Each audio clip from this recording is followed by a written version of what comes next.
美國總統特朗普認為氣候變化係一個騙局，唔通全球增溫只係一個假象？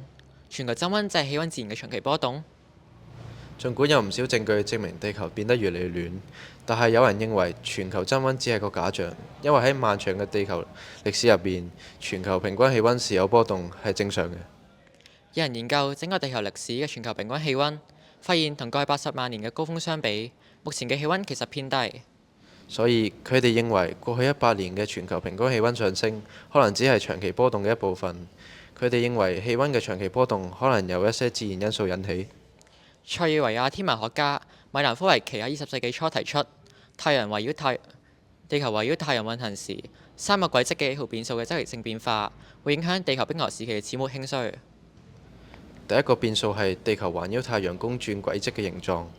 軌跡嘅有時較接近圓形，但係有時就較接近橢圓形。呢個變化喺大約每10萬年循環一次。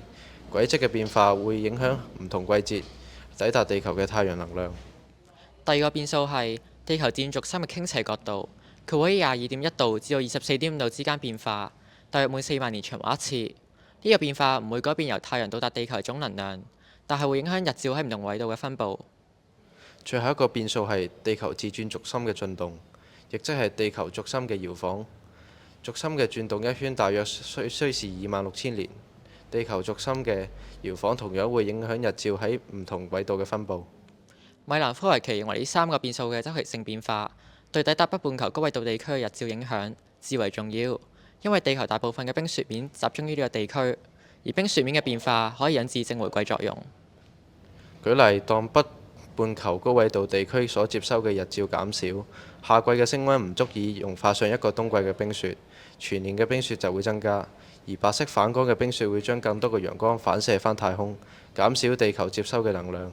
幫助冰雪進一步增加，形成一個可以自我延續同埋增強嘅循環。年復一年嘅冰雪增長，最終會將地球推進冰河時期。經過科學家反覆檢視，米蘭科維奇嘅理論終於喺20世紀後期獲得接納。呢三個地球軌跡幾何變數嘅周期變化，而家稱為米蘭科維奇循環。米蘭科維奇嘅理論顯示地球嘅自然變化可以影響地球溫度。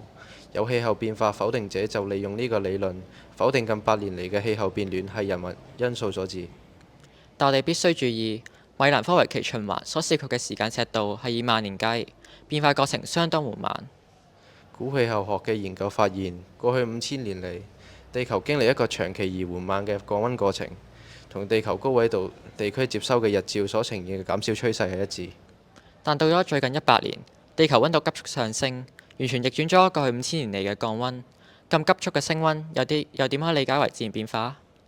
地球軌道嘅形狀同地軸傾斜嘅角度嘅變化等自然因素，要喺相對好長時間先可以影響氣溫，所以自然因素